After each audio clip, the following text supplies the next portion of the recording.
from his studios in New York, it's time for Wake Up Call with Dan Tortora, where sports meets life.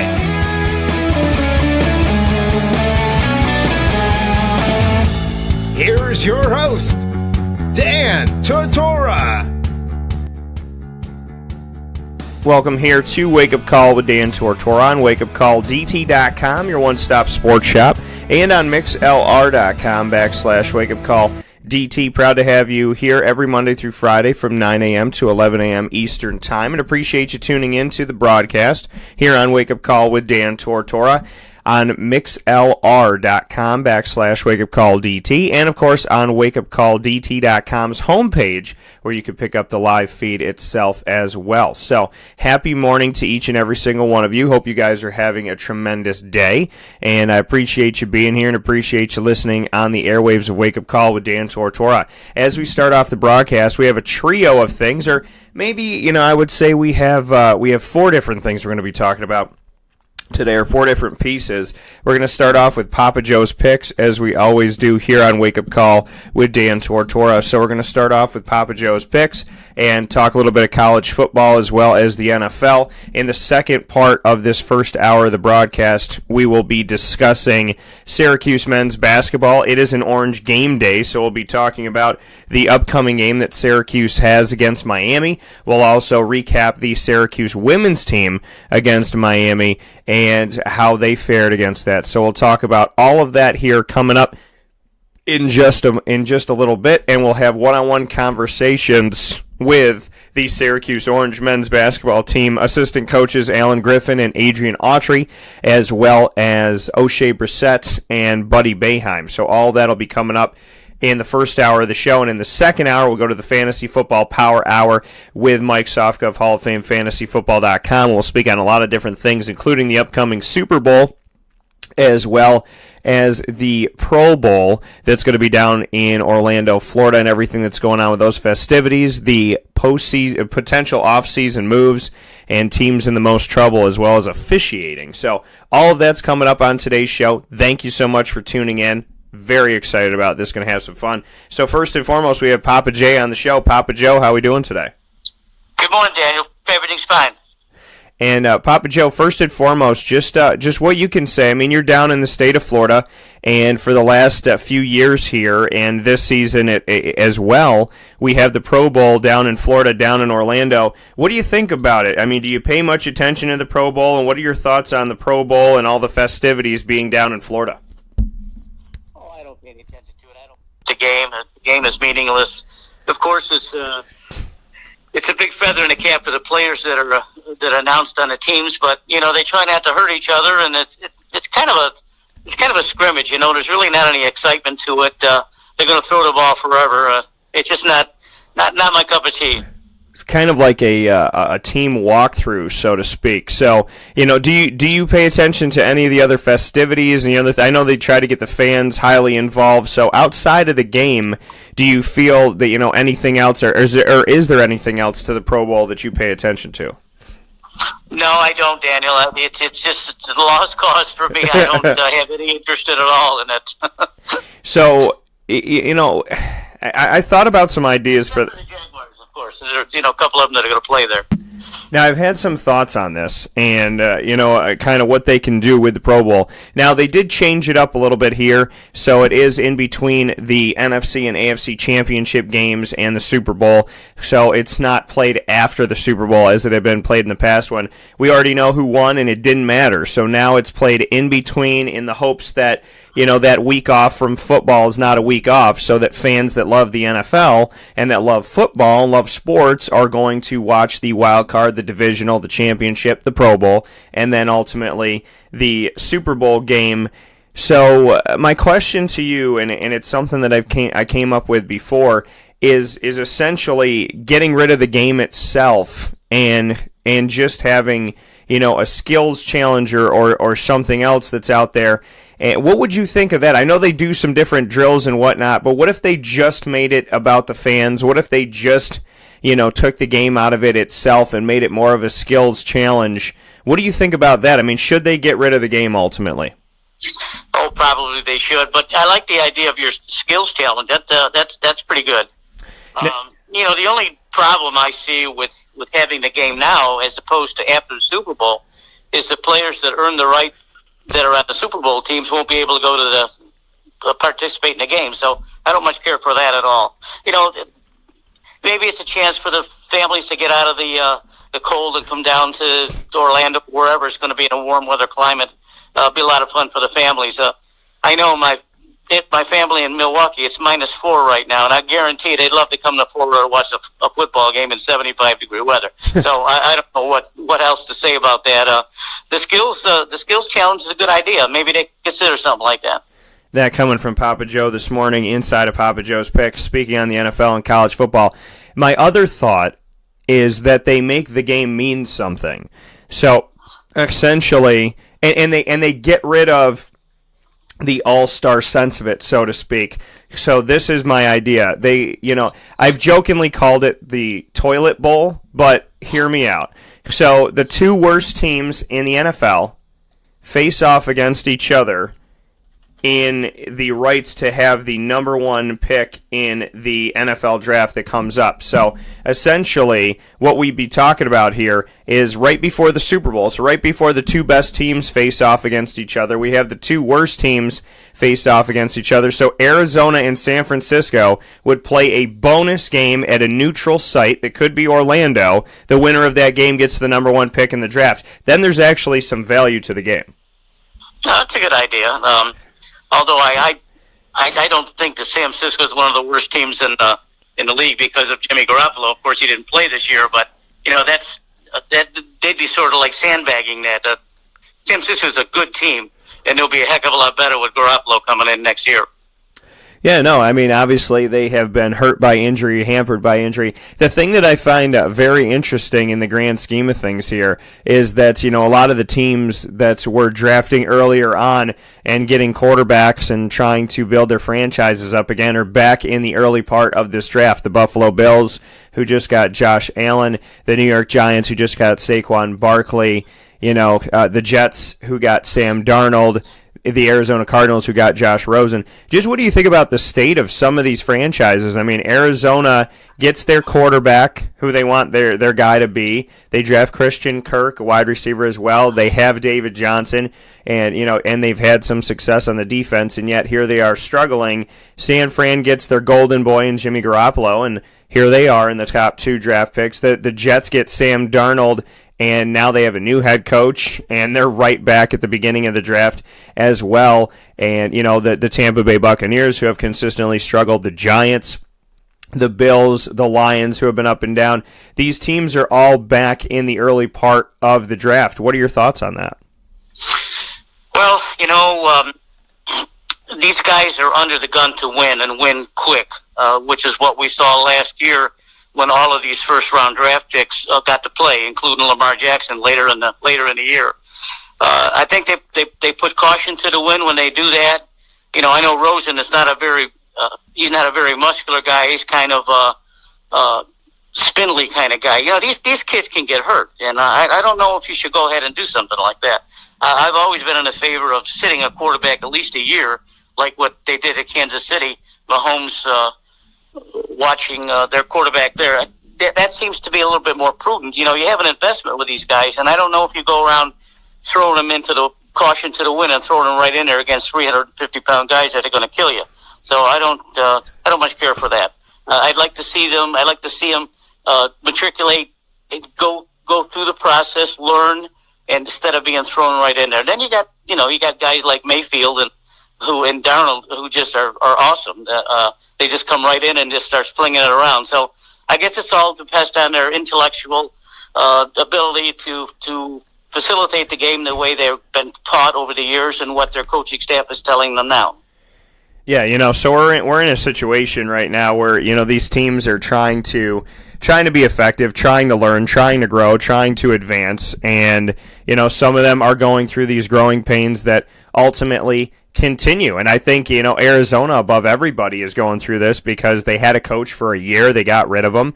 They've had Josh Rosen not even for a full year, and they're trying to figure out what he's going to be to this team. David Johnson went down this year. Patrick Peterson was upset, allegedly, about things that have been going on. Larry Fitzgerald's coming back for a 16th season. So, there's a lot to be said about, a team like Arizona who has the number one pick and could go anywhere, but Nick Bosa seems to be the guy that they want to go to, and that's the situation. Now, the Jacksonville Jaguars, Papa Joe, before we get off this subject, they have the 7th pick in the draft. Now, there's been some belief that the Jacksonville Jaguars will trade up and get a quarterback. There's other belief that they'll sit where they're at. What do you think about, I know we've talked about this a little bit, but what should the Jaguars do? Should they draft a quarterback? Should they... I would venture to say that quarterback, wide receiver, and linebacker are their biggest needs. They could, shop Jalen Ramsey and make a move at a cornerback as well. What are your they have the 7th pick, so there's going to be a lot of different players that are there. Do they take the quarterback, or do you think they should look somewhere else? Oh boy, our poor Jaguars! What a mess. In my opinion, I think they should look elsewhere. With the 7th pick, I think Coughlin is probably going to get what we call the best athlete available. It could be defensive end, wide receiver, quarterback. I don't know. I would like to see the Jaguars shop outside the draft and get a known quarterback, at least for a couple of years. I love Foles. I loved when he came into the league, and I like him even more now. The kid is a winner. He's cool, calm, collected. He's what the Jaguars, someone like that, or Joe Flacco. Even Flacco's a little bit older, but these guys are proven winners, and they're big guys. 6'5", 6'6", can look over the defense, and certainly Jacksonville's defense is set, more or less set. Offense obviously need a lot of help. I guess Bortles is gone. I haven't read anything down here. I haven't listened to anything at all about his situation or any type of draft choice at all. I haven't read anything about it, where Coughlin is thinking. So with that being said, I would think that maybe a wide receiver or the best player available would be prudent to them. And maybe they need to get rid of Ramsey. That's what they need to do. The Ramsey is a cancer. He's a heck of a player. Certainly out there by himself out there as a shutdown corner, and he's just... He drives me crazy. That's what he does. I just don't like his actions. I don't like his mannerisms. I don't like his body language. Other than that, I would say maybe trade him for a draft pick or something like that, or go out and find a quarterback. Speaking here with Papa Joe inside of Papa Joe's Picks to start off the broadcast this Thursday morning. Happy Thursday, January 24th to everybody that's listening. And I have an idea. Now, here is my idea, and it involves Jalen Ramsey and it involves a trade. My idea for Jalen Ramsey is essentially that they do a straight-up deal with the Pittsburgh Steelers because the Jacksonville Jaguars need a number one wide receiver. Allegedly, Antonio Brown is not happy in Pittsburgh. So what about saying to the Steelers, we'll take Antonio Brown, you take Jalen Ramsey, and have yourself a day. Yeah, Jalen is extremely talented, but I agree with you because I've been in that locker room the entire time he's been with the Jaguars, and he is a problem. So Antonio's not, he has his own whatever, but that just could be his connection to Pittsburgh or lack thereof to the organization. So what are your thoughts on a straight-up trade that the Jaguars say, Pittsburgh, you take Jalen Ramsey, and you give us Antonio Brown?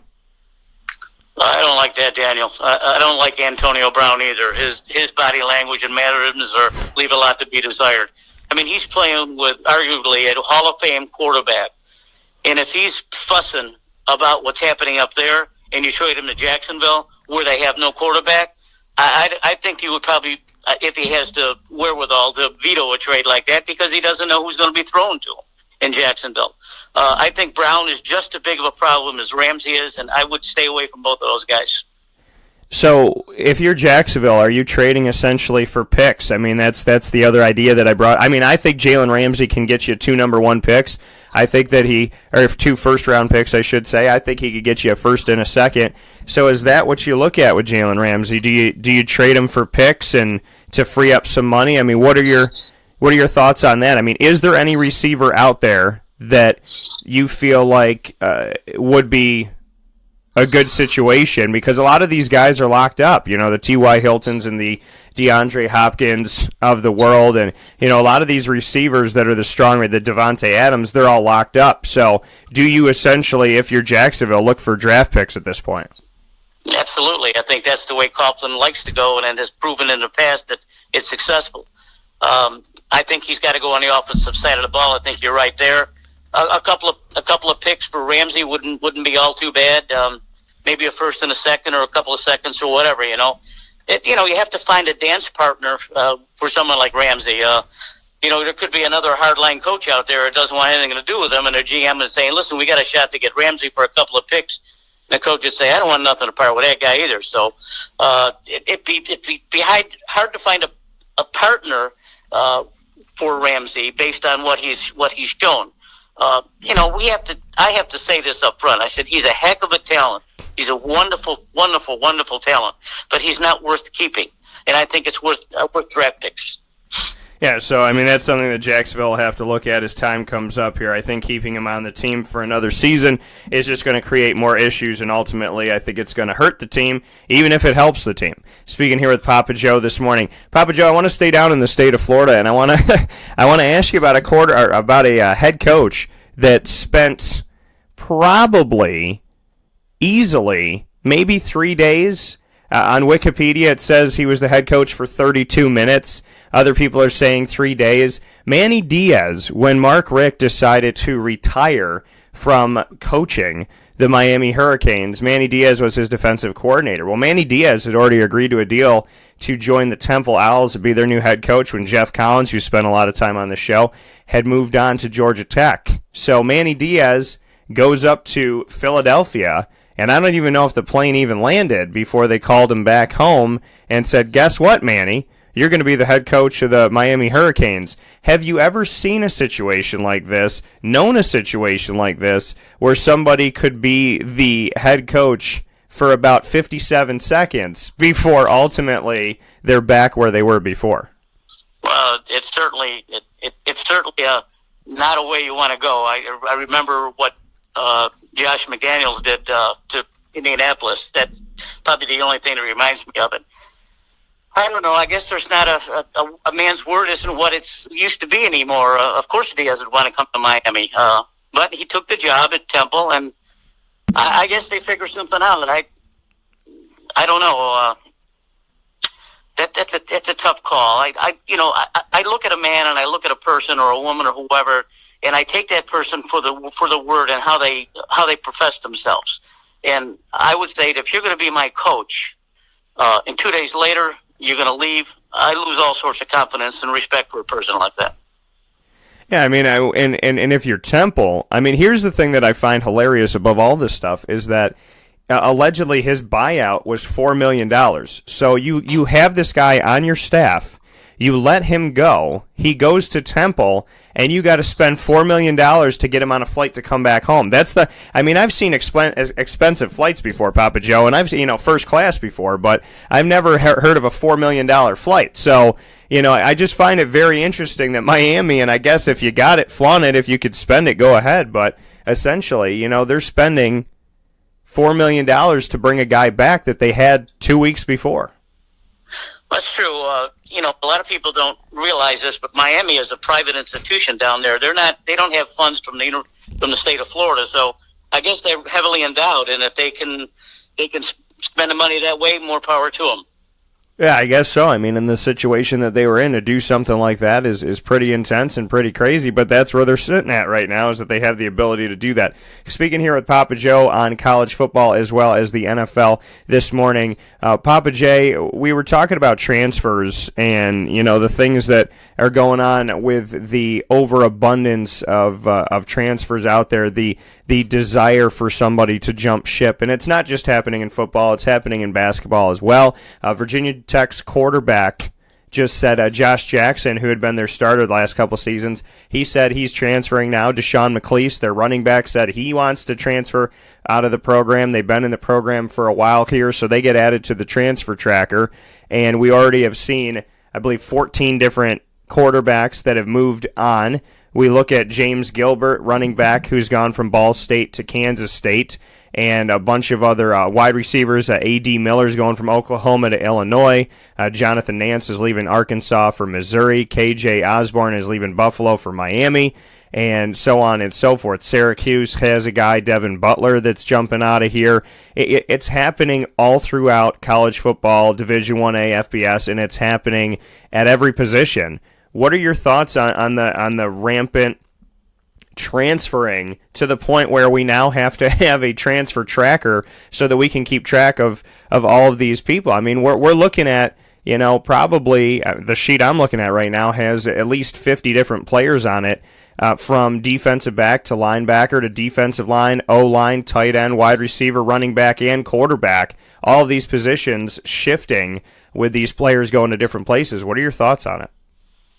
Well, what I don't understand is, first of all, I agree with the student athlete who's transferring if they have a degree.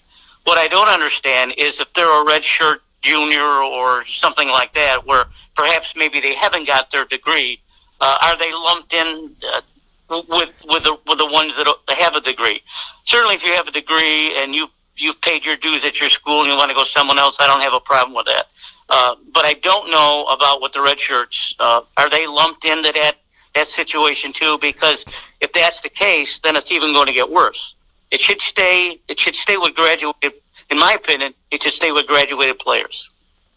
Well, and the thing is, if you're already done and you're a graduate transfer, you could play right away. So, you have the opportunity to get out onto the field immediately, where these other transfers are going to have to sit out a season. Now, the angle of it, and I spoke with, earlier on in the week, I spoke with Darius Wade, who transferred out of Boston College to Delaware, ultimately at the quarterback position, and I asked him about this because he's a player who's gone through it. And the angle that I asked him about from a player's point of view is simply this, Papa Joe. If you're a player and you have a head coach and that head coach decides to leave or that head coach gets fired, and so the staff that brought you in and the recruiting coordinator that brought you in and the head coach that brought you in, they're all gone. The people that promised you that they were going to be there for you are gone. Should you have to stay, even if you are an underclassman? And that's the question I bring up to you. When somebody's word is broken from the head coach or the administration of it all, does a player have to commit to that school after that happens to them? Well, that's a good question. But here's my answer to that. I think if the student athlete is being recruited by a school, they're being recruited to play sports and also to get an education. I don't think having the same coach there has anything to do with the education. The education is being paid for by the school. So therefore, ergo, you need to stay at the school and fulfill your commitment. Wait till you graduate before you chase another coach around the country. But, there's a lot of parents out there that would say, I just saved $150,000 because my kid's going to go to Purdue or something, or Florida, and all of a sudden the coach leaves and the player's a mess. I think they got to learn that up front. They got to say, listen, we're giving you a scholarship.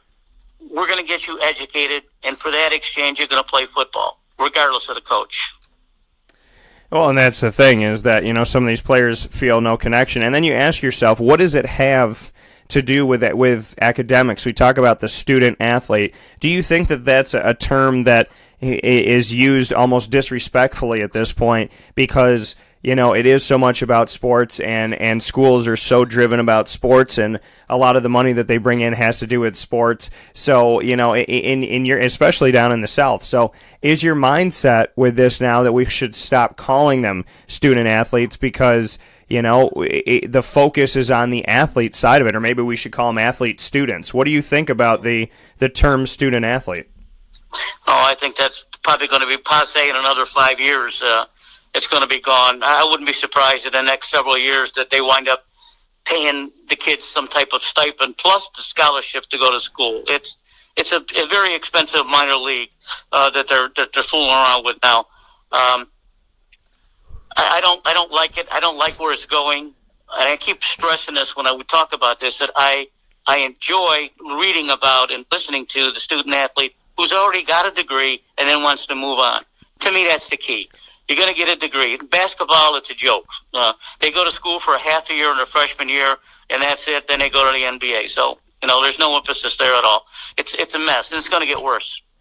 Well, and that's the situation that we're in right now, is because we have these Power 5, because we have the Autonomous 5, the Pac-12, the Big 12, the Big 10, the ACC, and the SEC, we're essentially in a position right now where they already have autonomy. They're already trying to get the players a bigger stipend, more money, and different pieces of this thing. And with them having their own separate set of rules and their own separate set of opportunities, it's creating a higher tier than the rest of Division I, which is ultimately making they call it Division 1A football, but it's almost Division 1A and Division 1AA and then Division 1AAA for the one that used to be AA. So, and then you have Division 2, you have Division 3. So we talk about equality, Papa Joe, but I think it's safe to say that the Pac-12, the Big 12, the Big 10, the SEC, and the ACC, they're in their own world. The other 5 conferences, including the American Athletic, that makes a case for being a power conference, but money-wise can't get there yet.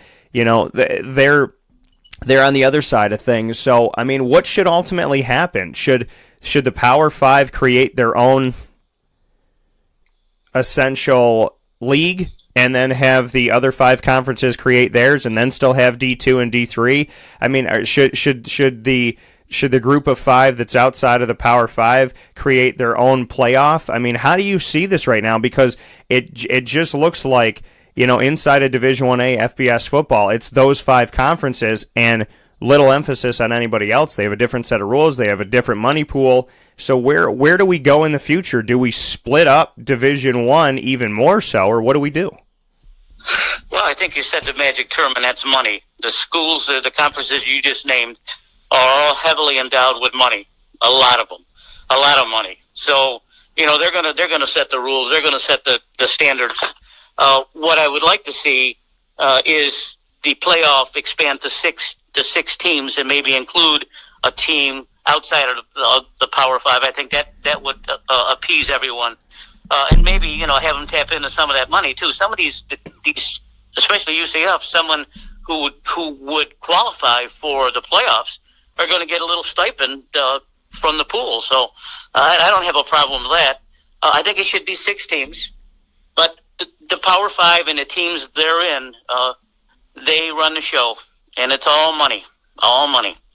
And that's what it comes down to ultimately in the grand scheme of things is money. So with that being said, as we wrap up here in this edition of Papa Joe's Picks inside a wake-up call with Dan Tortora, which airs on Thursdays inside of our broadcast, Papa J, we've discussed some college football, the Pro Bowl, the NFL, Manny Diaz. The final note here, did the officials miss a call on that play with the Saints and the Rams? Oh, it was awful. Those of us who watch football for a living, you can just see those things coming, and you've already got the flag out of your pocket and they're throwing it down. You're trying to figure out your next play, and all of a sudden there's no play.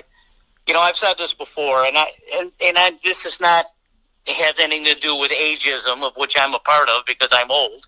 The referees and the umpires have got to be a younger group of men. Occasionally women too.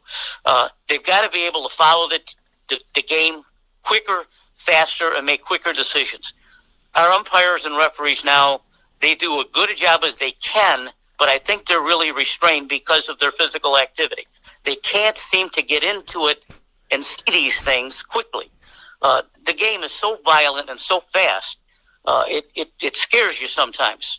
And all of a sudden we got to wait 5 minutes before they make a determination. I would like to see them come up with some type of umpire referee league where they draft their own people of maybe late 30s, early 40s that are physically fit that can go out and handle this type of situation. We have a lot of elderly referees out there, and again, I'm not making fun of them. I'm not criticizing them that much. I just think it's a young man's game, a young person's game, and I think that's where they need to head. Well, and the thing that's really difficult is the fact that, after the game, I mean, here's Roby Coleman who's saying, that he knew he got away with something and kind of just laughing it off like, oh, well, whatever. I mean, it was such a blatant miscall that you almost sit here in shock and just wonder what the heck's going on. And that's the strangeness of it all is, that after a game you could just openly say, yeah, I got away with one, good for me, and let's have a great day. I mean, that it's just sad, and of course there's the other side of the argument where people say, hey, they had every chance to win the game after the fact. There was more time on the clock. There was this, there was that. But ultimately, you can't underestimate the fact that one play can change a game, and that could have been that was not only was it a pass that should have been pass interference, but it was by the end zone. So. I think that definitely could have affected this thing and could have shut the door on this thing in favor of the Saints winning and moving forward. So ultimately, I think you can't overlook a play like this, and you never want the officials to be the ones that decide the game. You want the players to do that. That's true. But again, the game is fast, it's violent, and you gotta be able to keep up with it. But stopping the game every 10 minutes to see if this is pass interference or holding you or something like that. These are human people. They're going to make mistakes, but it's on such a large scale and a large stage that what happened was, frankly, it should be New Orleans and the Lobster Bowl captain team in the championship game. But that's not the way it is, and Los Angeles is ready to go, I guess. They better be ready to go because the Lobster Bowl captain is going to have something in store for them. I'll guarantee you that. Yeah, it's going to be a big-time game coming up here as the Rams face off against the Patriots. And with that being said, Papa Joe, thank you so much for being on the show this morning. We appreciate having you here this January 24th morning. It's getting a little bit warmer up here. I believe it's in the 40s. There's still snow on the ground, but at least it feels a little bit better. So hopefully Florida is warming up for you too. It is. It's beautiful. Thank you, Daniel. All right, well, enjoy your weather. I'll sit here and cry about mine a little bit. Okay, have a good day. Take care. Bye. That coming from Papa Joe once again here on Wake Up Call with Dan Tortora. Papa Joe's picks starting off our college football season, carrying us through the NFL and having a good time here with Papa J. So thank you so much, Papa Joe, for being a part of Wake Up Call with Dan Tortora and lending his thoughts on what's going on here with the world of football, both collegiately and in the professional ranks.